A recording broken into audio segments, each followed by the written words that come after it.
বিসমিল্লাহ ইন্নাল হামদুলিল্লাহ ওয়াসসালাতু ওয়াসসালামু আলা রাসূলিল্লাহ। আমরা কালকে একটু ইন্ট্রোডাকশন দিছিলাম, 12টা পয়েন্ট পড়ছিলাম ইমান বিনষ্টকারী বিষয়ে, এই হেডিং এর আন্ডারে, বা ইসলাম বিনষ্টকারী বিষয়ে। এই 12টা পয়েন্ট পড়ে গেছিলাম আমরা। তারপর প্রথম পয়েন্টটা শুরু করে আবার একটু জেনারেল কথা বলছিলাম। আমরা একটা জিনিস মনে রাখবো যে কুফর এবং কুফর, যেটাকে বড় কুফর, কুফর দুই রকমের বললাম তো আগেই বোধহয় বলছি। শিরক যেরকম দুই রকমের, কুফর এরকম দুই রকমের। ইমানের যেরকম অনেক কটা ব্রাঞ্চ আছে, ৭৭টা শাখা পড়লাম আমরা ওই দিন। একটা বইয়ের নাম বলছিলাম, শোয়াবুল ইমান, ইমাম বাইহাকের একটা বই। ইংরেজিতে ফেইথ হ্যাজ 77 ব্রাঞ্চেস। তো কুফরেরও সেরকম শাখা আছে। কুফরের ভিতরে ছোট কুফর এবং বড় কুফর আছে। কোনো কুফর ছোট, কোনো কুফর বড়, সেটা আমরা বলছিলাম। শিরকের ভিতরে ছোট শিরক, বড় শিরক আছে, সেটাও বলছিলাম আমরা। আহ, ছোট শিরকের একটা উদাহরণ কালকে আমরা দিয়েছিলাম, ছোট বড় শিরকে। আরেকটা যেমন হচ্ছে রিয়া। আপনি ইবাদত করতেছেন আল্লাহর জন্য, কিন্তু যখন কেউ আপনার দিকে তাকাইলো, আপনি সুন্দর করে যেভাবে স্বাভাবিকভাবে নামাজটা পড়তেছিলেন তার চেয়ে সুন্দর করে পড়তে শুরু করলেন। এটাই হচ্ছে রিয়ার একটা উদাহরণ। এটাকে ছোট শিরক বলা হয়। এটাতে কেউ ইসলাম থেকে বের হয়ে যায় না বা অমুসলিম হয়ে যায় না, কিন্তু এটা একটা বড় গুনাহ এবং তার আমলটা নষ্ট হয়ে যায়। যে আমলটা আপনি করতেছিলেন সেটা নষ্ট হয়ে যাবে। একইভাবে কুফর, ছোট কুফর আমরা উদাহরণ দিয়েছিলাম যে কারো লিনিয়েজ নিয়ে তাকে গালি দেওয়া, এটা কুফর, ছোট কুফর এটা। অথবা আহ, কারো কাউকে হত্যা করা, এটা ছোট কুফর, ছোট কুফর। তেমনি বড় কুফর যেগুলাতে মানুষ ইসলাম থেকে বের হয়ে যায়।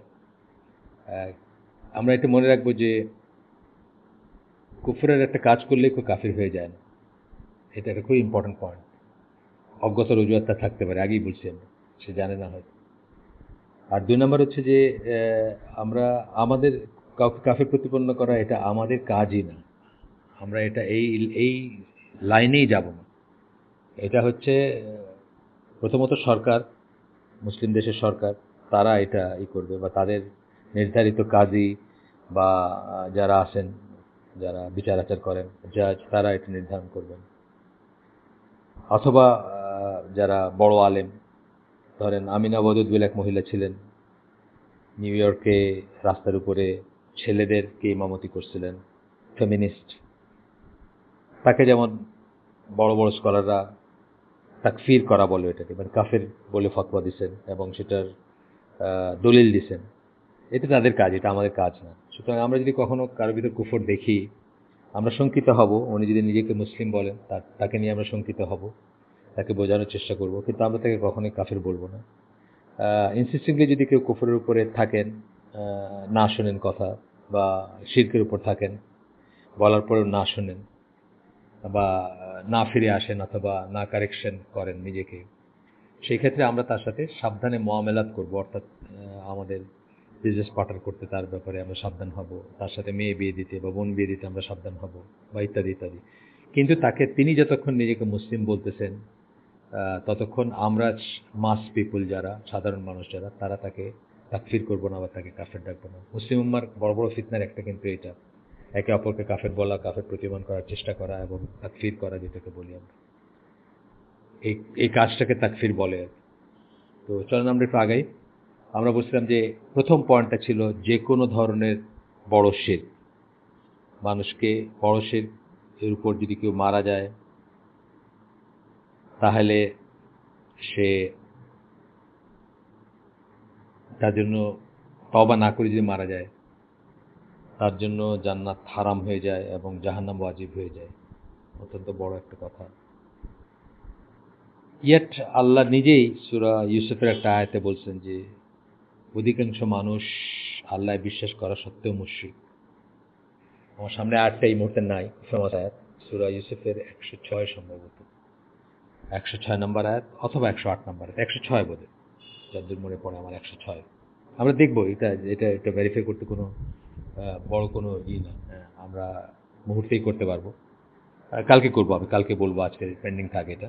106 বা 108 নম্বর আয়াত, আমি নট শিওর। আল্লাহ বলতেছেন যে মানুষ আল্লাহ ঈমান আনে কিন্তু ইয়েট তারা মুশরিক বা শিরক করে। এটা খুবই ভয়ঙ্কর একটা ব্যাপার। আমাদের দেশে বহু বহু মানুষ এই এই ক্যাটাগরিতে পড়ে যাবে, নোয়িংলি অর আননোয়িংলি। সেই জন্য আমরা তাদেরকে মুশরিক বলবো না বা আমরা তাদেরকে কাফের ফতোয়া দিব না, কিন্তু আমরা তাদের ব্যাপারে ভয় করব। যারা কবর পূজা করেন, যারা মাজারে যান, যারা আল্লাহ ছাড়া অন্যের কাছে প্রার্থনা করেন, দোয়া করেন হাত তুলে, বা তার উদ্দেশ্যে মানে নাজাত চান তাদের কাছে, বা তাদের কাছে বেহেশতের টিকিট চান, and on and on and on. অনেক রকমের ব্যাপার আছে, আমরা পড়বো একটু একটু করে। তো প্রথম যে এটা বলতেছি, আমরা প্রথম যে টাইপের শিরকের কথা আমরা বলবো সেটা হচ্ছে, আচ্ছা প্রথম আমরা কি বললাম নাকি, আয়াত দুটো একটু বলে নিই, যে দুটো আয়াতকে সবসময় কোট করা হবে হিসাবে। আপনার সবসময় শিরকের কথা আসলে যে দুটো আয়াতকে কোট করা হয়, একটা হচ্ছে সূরা নিসার 48 নম্বর আয়াত, একটা হচ্ছে সূরা মাইদার 72 নম্বর আয়াত। এই দুটো আয়াত সবসময় কোট করা হয়। প্রথম আয়াতটার অর্থটা এরকম যে নিশ্চয়ই আল্লাহ তার সাথে কাউকে শরিক করাটাকে ক্ষমা করেন না, কিন্তু তার চেয়ে ছোট কিছু, তার চেয়ে কম কিছু, বা তার চেয়ে মানে তার চেয়ে কম কোনো পাপ বা গুনাহ যাকে ইচ্ছে তাকে আল্লাহ ক্ষমা করে দেন।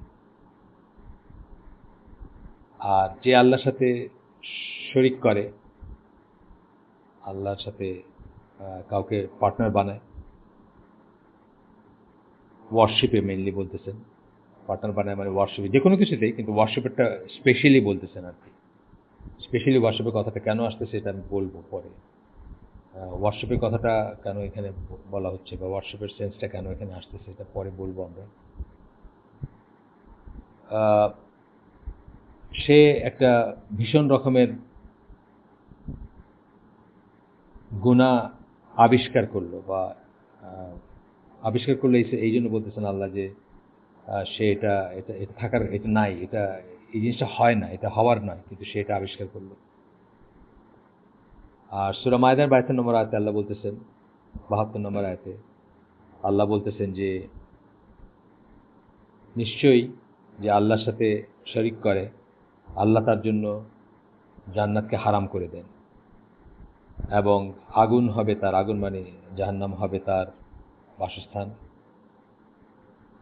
আর যারা জালিম, অর্থাৎ জালিম বলতে এই ধরনের জালিম, এই পার্টিকুলার জালিমের কথা বলা হচ্ছে এখানে, তাদের কোনো সাহায্যকারী নেই। এই দুটো আয়াতের সমন্বিত অর্থ হচ্ছে যে, বা আমাদের জন্য শেখার জিনিস যেটা, সেটা যে শিরকের উপর যদি আমরা তওবা না করি, কেউ মারা যায়, তার জন্য জান্নাত হারাম হয়ে যাবে, তাকে আল্লাহ মাফ করবেন না, এবং তার জন্য জাহান্নাম ওয়াজিব হয়ে যাবে।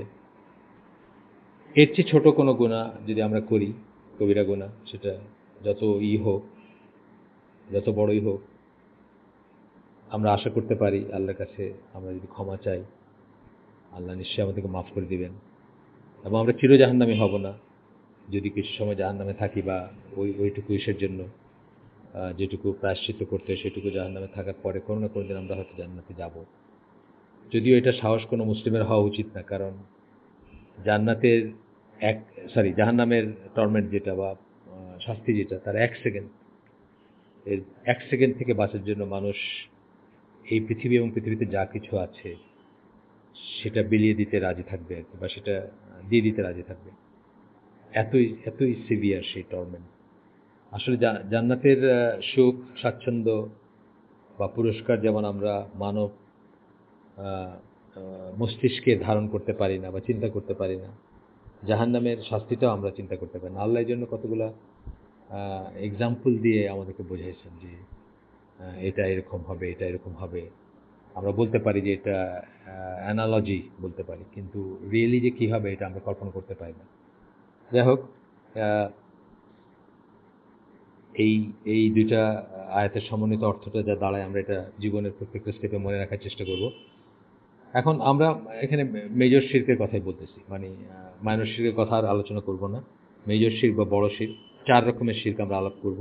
সেই 4 রকমের যে কোনোটা করলেই, প্রথম পয়েন্টটার আন্ডারে 4 রকমের যে কোনোটা করলেই আমরা ইসলাম থেকে বা ঈমান থেকে বের হয়ে যাওয়ার সম্ভাবনার সম্মুখীন হব। প্রথমটা হচ্ছে দোয়া চাওয়া, কারো কাছে প্রার্থনা করা। যেটা অনেক মানুষকে দেখবেন মাজারে গিয়ে হাত তুলে চাইতেছে, রাসূল সাল্লাল্লাহু আলাইহি সাল্লামের কবরে গিয়ে হাত তুলে চাইতেছে, অথবা কোনো একজন পীরের কাছে হাত তুলে চাইতেছে, বা কোনো অনেক দূর দেশে কেউ আছেন তার দিকে হাত তুলে, তার কাছে হাত তুলে চাইতেছে। আল্লাহ ছাড়া একটা জিনিস হচ্ছে যে দোয়া, যেটাকে বলি আমরা হাত তুলে যেটা আমরা করি, বা আমরা যেটা দোয়া করি, চাই যেটা আল্লাহর কাছে, দোয়া হচ্ছে এসেন্স অফ ওয়ার্শিপ। এই কথাটা মানে হচ্ছে যে আপনার মানুষ ইবাদত করে কেন, কার ইবাদত করে? ইলা, যে তার ইবাদত করে, তার ডাইটি যেটাকে আমরা বলি, তার ইবাদত করে। কেন ইবাদত করে? সে তার কাছে কিছু চায়। সে চাওয়াটা বিভিন্ন ফর্মের হতে পারে। সে জান্নাত চায়, সে অসুস্থতা থেকে মুক্তি চায়, সে সন্তান চায়, সে সম্পদ চায়। চায় কার কাছে? যে দিতে পারে। আল্লাহ ছাড়া রিয়েলি আপনাকে মানে কেউ কিছু দিতে পারে না। এই কথাটা আমরা 17 বার অন্তত ফরজ নামাজগুলোতে বলি, ইয়াকা না'বুদু ওয়া ইয়াকা নাস্তাঈন। আমরা কেবল তোমার কাছে তোমারই ইবাদত করি, ইয়াকা না'বুদু ওয়া ইয়াকা নাস্তাঈন, এবং শুধু তোমার কাছেই চাই। এই কথাটা কিন্তু আমরা বলি 17 বার ফরজ নামাজে, সূরা ফাতিহা যখন পড়ি তখন বলি, আর কেবলই তোমার কাছে চাই। এই চাওয়াটা হচ্ছে এই চাওয়া যেটা আমরা বলতেছি, যেটা আমরা দোয়াতে চাই, প্রার্থনায় চাই। সেটা আমি আপনার কাছে এক গ্লাস পানি চাইলাম, সেটা কোনো ব্যাপার না। বা আপনি টেবিলে পানি আছে, আমাকে আমি বললাম যে গ্লাসটা আগায় দেন, এই চাওয়া না। চাওয়া হচ্ছে যেটা যেটা আমাদের আওতার ভিতর নাই, যেটার জন্য আমরা অন্যের মুখাপেক্ষী বা অন্য আল্লাহর মুখাপেক্ষী, সেই জিনিসটা আমরা আল্লাহর কাছে চাই। যেগুলো কথা বললাম আমরা, সেটা আমরা এমন কারোর কাছে চাই যেটা সেটা দিতে, যে জিনিস সেটা দিতে পারে। এটা শুধুমাত্র আল্লাহর জন্য রিজার্ভ থাকা উচিত, থাকার কথা। এটা যখন অন্য কোনো মানুষ অন্য কারো কাছে চায়, তখন সেটা বড় শিরক, একটা বড় শিরক, প্রার্থনা শিরক বলি আমরা এটা। এবং সে তার ঈমান নষ্ট হয়ে যায়, বা সে এটা ঈমান নষ্টকারী বিষয়, সে ইসলাম থেকে বের হয়ে যায়, যাওয়ার কথা। এখন কারো ব্যাপারে যদি একদম অজ্ঞ হয় কেউ, সেটা অন্য জিনিস, কিন্তু এটা স্বাভাবিকভাবে ইসলাম থেকে বের হয়ে যাওয়ার কথা, বা এটা ঈমান নষ্টকারী বিষয় বলবো আমরা। এরপরটা হচ্ছে যে পারপাস, ইন্টেনশন এবং গোল, এখানে শিরক হয়ে যাওয়া। পারপাস, উদ্দেশ্য; ইন্টেনশন, নিয়ত; গোল, লক্ষ্য। এটা হচ্ছে যে কোনো ধরনের অ্যাক্ট অফ ওয়ার্শিপ, যেগুলো ইবাদতের ভিতরে পড়বে, যত রকমের আছে, সেটা শুধুমাত্র আল্লাহর জন্য হতে হবে। এটা যদি সামান্যতম যদি অন্য কোনো দিকে যায় বা অন্য কারোর জন্য যায়, তাহলে আপনার ঈমান নষ্ট হয়ে যাবে। যত ধরনের আগেরটা কিন্তু আমরা দোয়ার ব্যাপার বলছি শুধু, আর এখন বলছি যত ধরনের ইবাদতের ব্যাপার আছে। ইবাদত কি? আমাদের সালাত বা দোয়া, সেটা ঠিক আছে, ইবাদত আমরা তো বললাম। দোয়া হচ্ছে ইবাদতের এসেন্স। আমরা কোরবানি করি, আমরা হজ করি, আমরা কসম খাই, এবং এরকমের আরো অনেক জিনিস আছে যেগুলা শুধুমাত্র আল্লাহর জন্য করতে হবে বা আল্লাহর উদ্দেশ্যে করতে হবে। যেমন ধরেন হজে যাচ্ছেন, বহু মানুষ আছেন বাংলাদেশ থেকে হজে যান, তাকে যখন এয়ারপোর্টে জিজ্ঞেস করে, মাঝে মাঝে দেখাই তো আমরা যখন টিভি দেখতাম 2001 সালের আগে, যখন আমার বাসায় টিভি ছিল, তখন আমরা দেখতাম যে হজের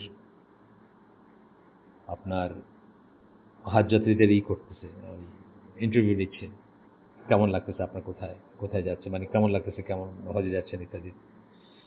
তখন আমি নিজে শুনছি বলতে, বা আপনি শুনবেন হয়তো, খেয়াল করলেই দেখবেন যে বলছে দোয়া করেন রওজাটা দেখে যেন মরতে পারি। তার এই যাত্রাটা, মানে এই তীর্থযাত্রা যদি বলি আমরা, এটা কিন্তু হওয়া উচিত ছিল কেবল আল্লাহর উদ্দেশ্যে, কেবলমাত্র হজের জন্য, ফরজ হজের জন্য যাওয়া। উনি কিন্তু ওনার তীর্থযাত্রার উদ্দেশ্যটাই ঘুরাই দিয়েছেন। এটা উনি বলতেছেন যে উনি রওজাটা দেখতে পারেন যেন, মানে রাসূলের কবরে যাওয়াটা হচ্ছে তার মেইন উদ্দেশ্য হজ যাত্রা। জাস্ট উদাহরণ দিলাম। আপনি দেখবেন যে অনেক সময় মানুষ মৃত মানুষের জন্য কোরবানি করে, এই যে ওরসগুলো হয় দেখবেন এসে, কোরবানি যেটা মানে অ্যাক্ট অফ যদি বলেন গরু জবাই করা এবং এখানে স্যাক্রিফাইস করা যদি মনে করেন, এটা আমি যে আল্লাহর নামে করতেছি বা আল্লাহর জন্য করতেছি, আমার আর তার ভিতর একটাতে কোনো তফাৎ নেই, একই রকম লাগবে দেখতে। কিন্তু আমারটা একটা ইবাদত যেটা আল্লাহর জন্য করে, আর তারটা সে যদি মাজারে বা উরুস করে, উরুসের জন্য গরু জবাই করে বা কি করে, সেটা কিন্তু শিরক হয়ে গেল। এখানে একটা আয়াত কোট করতেছেন, 2 নম্বর ক্যাটাগরির শিরক পড়তেছে। আমরা 4টা ক্যাটাগরির শিরক পড়বো এখানে, যেগুলোতে আপনার ঈমান বিনষ্ট হয়ে যাবে বা আপনি ইসলাম থেকে বের হয়ে যাবেন। আমরা 2 নম্বর ক্যাটাগরিটা পড়তেছি। প্রথমটা ছিল প্রার্থনায় শিরক, দ্বিতীয়টা হচ্ছে নিয়তে, উদ্দেশ্যে বা লক্ষ্য, মানে লক্ষ্য অভিষ্ট ইত্যাদিতে। মানে কাজটা হয়তো দেখলে মনে হবে যে এটা এমন কিছু না, কিন্তু অথবা কাজটা হয়তো ডিস্টিংগুইশ করা যাবে না। যেমন যিনি ইহরাম বেঁধে হজের জন্য যাত্রা করতেছেন, তাকে তো দেখে বোঝার উপায় নাই যে উনি কোন উদ্দেশ্যে হজ করতেছেন। কিন্তু তার মনের ইটা হলো যে নবীর কবরে যাইতে পারলে হলো, এটাই হজ বা এটাই মেইন কাজ। এই ধরনের আর কি, মানে আরো যা যা করা হয় বা যা উদাহরণ দিলাম। এখানে সূরা আল আনাম এর আপনার 162 এবং 63 নম্বর আয়াত কোট করা হচ্ছে, যেখানে বলতেছেন বলো, রাসূল সাল্লাল্লাহু আলাইহি সাল্লামকে আল্লাহ বলতেছেন বলো, নিশ্চয়ই আমার সালাত অর্থাৎ প্রেয়ার, নামাজ যেটাকে আমরা বলি, আমার কোরবানি, স্যাক্রিফাইস, আমার জীবন এবং আমার মরণ কেবলই আল্লাহর জন্য, কেবল আল্লাহর জন্য, যিনি জগৎসমূহের প্রতিপালক, যার কোনো শরিক নাই। আর এটাই আমাকে আদেশ করা হয়েছে এবং আমি সারেন্ডারকারীদের ভিতর, মুসলিমদের ভিতর প্রথম। কে বলতেছেন? রাসূল সাল্লাল্লাহু আলাইহি ওয়াসাল্লাম বলতেছেন। এটার ভিতরে চলে আসছে যে কি কি জিনিসগুলো মানুষ ছাড়া করে, আল্লাহ ছাড়া অন্যের জন্য করে, বা মানে কি কি জিনিসগুলো কেবল আল্লাহর জন্য হবে, আর প্রকারান্তরে এই জিনিসগুলো মানুষ আল্লাহর জন্য, আল্লাহ ছাড়া অন্য জিনিসের জন্য করে। এবং অনেক সময় আমরা অনেক লাইটলি একটা কথা বলে ফেলি। যেমন ধরেন এখানে কি বলছেন, my living and my dying, আমার জীবন এবং আমার মরণ বা মৃত্যু শুধু কেবল আল্লাহর জন্য, এটা বলছেন না? আমরা আমরা অনেক সময় গান শুনি, everything I do it for you, প্রেমের গান। Tell me how am I suppose to live without you, প্রেমের গান। প্রত্যেকটা কথার ভিতর শিরক, মানে গান নিষেধ হওয়ার তো অনেক মাল্টিফেসেটেড কারণ আছে, তার ভিতরে একটা হচ্ছে এটা, প্রত্যেকটা কথার ভিতর শিরক। কিন্তু একজন মুসলিম কখনো বলতে পারে না everything I do it for you, কোনো মানুষকে বলতে পারে না, শুধু আল্লাহকে বলতে পারতো যদি সে সেরকম সত্যি সেরকম হয়। তারপরে tell me how am I suppose to live without you, অত্যন্ত বড় একটা মিথ্যা কথা। সবাইকে ছাড়া সবাই বাঁচতে পারে, এটা কোনো ব্যাপার না, আল্লাহ এভাবে আমাদের বানিয়েছেন। রাসূল সাল্লাল্লাহু আলাইহি সাল্লাম তার বাবাকে দেখেনি নেই, আর মা 6 বছর বয়সে মারা গেছেন, আল্লাহ তাকে দুনিয়ার শ্রেষ্ঠ মানুষ বানাইছেন। সুতরাং এগুলো হলো বাজে কথা। এই ধরনের দেখবেন প্রেমের কবিতায় বা অন্যত্র আমরা অহরহ শিরকের কথা বলি। আমরা এগুলো বলবো না। এই যে লিভিং ডাইং এর কথা বলতেছেন, যে এখানে আমরা মনে করি যে এর না পাইলে আমরা বাঁচবো না, ওইটা না হলে আমরা মরে যাব, ইত্যাদি ইত্যাদি। এগুলো আমরা করবো না, এগুলো শিরকের ব্যাপার। যাই হোক, শিরক মানে ঈশের শিরক আর কি, এই শ্রেণীর শিরক যেটা কথা আমরা বলতেছি, নিয়তে, ইন্টেনশনে বা ইসে হয়ে যাচ্ছে কথার জন্য, বা আপনার ফিলিং এর জন্য হয়ে যাচ্ছে শিরক। যাই হোক, এখন আরেক ধরনের শিরকের কথা বলা হচ্ছে এখানে, যে এখানে বলতেছেন যখন মানুষের জীবনে এবং পারপাসে বললেন, মানুষের জীবনটা এবং মানুষের জীবনের যা কিছু করলেন আপনি, টাকা পয়সা, বাড়ি গাড়ি, হ্যাজ নো রিলেশন টু আল্লাহ হোয়াটসোএভার, সেটাকেও বলতেছেন যে সেটাও শিরক। বলতেছেন from the time he gets up in the morning to the time he goes to bed, সকালে ঘুম থেকে ওঠার থেকে রাতে যখন আবার ঘুমাইতে গেল, goes to bed at night, his sole purpose, goal, reason for being is not to please Allah but simply for the sake of this world. এটাকে বলতেছেন আরেক ধরনের শিরক। এটাকে আরেক ধরনের শিরক বলতেছেন। এটা ইবনুল কাইমের একটা লেখা থেকে কোট করতেছেন, এবং ওইখানে হাফিজ ইবনুল কাইম আপনারা হয়তো তার নাম শুনছেন। এখন থেকে রাফলি 700 বছর আগের একজন বড় আলেম ছিলেন। তো উনি একটা দুইটা আয়াত কোট করছেন সূরা হুদের। এখানে বলছেন, "Whosoever desires the life of this world and its glitter", যে এই দুনিয়ার চাকচিক্য চায়, এই দুনিয়ার জীবন চায় শুধু এবং চাকচিক্য চায়, to them we shall pay in full the wages of their deeds therein. তাদেরকে আমরা তাদের কাজের পরিপূর্ণ পারিশ্রমিক দিব। অর্থাৎ তারা যার জন্য স্ট্রাইক করছে সকাল থেকে বিকাল পর্যন্ত, যেটা এই যে পরে পড়লাম আমরা আগে, সরি এই আয়াতের পরে ওই কথাগুলো ছিল আমি আগে পড়ছি, যে সকাল থেকে বিকাল পর্যন্ত তারা শুধু দুনিয়ার উদ্দেশ্যেই সমস্ত খাটাখাটনি করে। আল্লাহকে প্লিজ করলো কিনা, আল্লাহর সাথে কোনো সম্পর্ক আছে কিনা সেটা আসে যায় না। And they will have no diminution therein. এখানে কোনো কমতি হবে না, আল্লাহ কিছু কমতি দিবেন না তাদেরকে। তারা যা কাজ করবে সেটা আল্লাহ তাদেরকে দিবেন। এই জন্য কাফেরদেরকে আল্লাহ ভরে দেন। They are those for whom there is nothing in the হিয়ার আফটার বাট ফায়ার। তাদের জন্য আখিরাতে কিছুই থাকবে না আগুন ছাড়া, অর্থাৎ জাহান্নাম ছাড়া, fire with a capital F. আর তারপরে বলতেছেন, and vain are the deeds they did therein, এবং তাদের এই কাজগুলো মিনিংলেস যা তারা এখানে করছে। অর্থাৎ দুনিয়াতে তারা যে এত খাটাখাটনি করলো, এত পরিশ্রম করলো, এগুলো মিনিংলেস, এগুলো তাদের কোনো কাজে আসবে না। কখন আসবে না? আখিরাতের সময়। আখিরাতে কোনো কাজে আসবে না। And of no effect is that which they use to do, এবং তারা যা করতো তার কোনো প্রভাব থাকবে না, কোনো আসর থাকবে না, কোনো লাভ হবে না, কোনো প্রাপ্তি থাকবে না। সূরা হুদ 15 নম্বর আয়াত। এখানে একজন স্কলারের কাছ থেকে শোনা একটা আপনাদেরকে বলি, হয়তো বলা মানে এই যে বিটস অ্যান্ড পিসেস আমরা বলতেছি, এগুলো কিন্তু সবই আপনারা ইনশাল্লাহ প্রিজার্ভ করবেন বা চেষ্টা করবেন মনে ধরতে। না পারলে রেকর্ডিংগুলো থাকলে হইলো, অথবা নোট করলেন আপনারা, মনে রাখতে পারেন। মনে রাখলে তো বেস্ট আর কি, সবচেয়ে বেস্ট হচ্ছে মনে রাখা।